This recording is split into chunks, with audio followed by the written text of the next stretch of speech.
நீ ஒரு காலத்துல இருந்த கடவுளா இப்ப இல்லைன்னு எனக்கு தெரியும். அதை நிரூபிக்கிறதுக்கு இப்போ உனக்கு ஒரு வாய்ப்பு கிடைச்சிருக்கு. என் பையனை என்கிட்ட கொடுத்துரு. அப்படி இல்லைன்னா நீ அந்த கடவுளை கண்டிப்பா சந்திப்ப.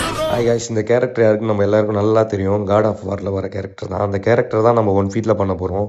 இந்த மாதிரி 4 ஃபீட்டாக பண்ணி அப்புறம் நம்ம அதை செட் பண்ணி அப்புறம் நம்ம 1 ஃபீட்டில் பண்ணியிருக்கோம். இந்த மாதிரி 1 ஃபீட் 2 ஃபீட் 3 ஃபீட் எத்தனை ஃபீட் வேணாலும் நமக்கு டிஎம் பண்ணுங்க. நம்ம இந்த மாதிரி ஃபிட் பண்ணி அழகா 1 ஃபீட்ல ஃபர்ஸ்ட் டைமா நம்ம வந்து 1 ஃபீட்ல செஞ்சிருக்கோம். எப்படி இருக்குன்னு பாருங்க. இது மட்டும் இல்லாம நம்ம வெப்சைட்டும் லான்ச் பண்ணியிருக்கோம். பயோல இருக்கு லிங்க், போய் பாருங்க. நாளைக்கு வந்து நம்ம இது வரைக்கும் நம்ம பண்ண ப்ராடக்ட்லாம் ஆட் பண்ணி அதை எப்படி ஆர்டர் பிளேஸ் பண்ணணுன்ற வீடியோவை நான் நாளைக்கு போட்டு. ஹாய் காய்ஸ், இதான் நம்ம அவுட்புட்டு. இதில் அந்த தெரியுது பார்த்தீங்களா கேஃபே, அதெல்லாம் பண்ணிவிட்டு நாளைக்கு ஸ்ப்ரே பெயிண்ட் பண்ணி ரியலிஸ்டிக்காக பெயிண்ட் பண்ணி பார்ட் 2 வீடியோ நாளைக்கு பார்ப்போம். ஃபாலோ பண்ணாதவங்க ஃபாலோ பண்ணி சப்போர்ட் பண்ணுங்கள். Thanks a lot.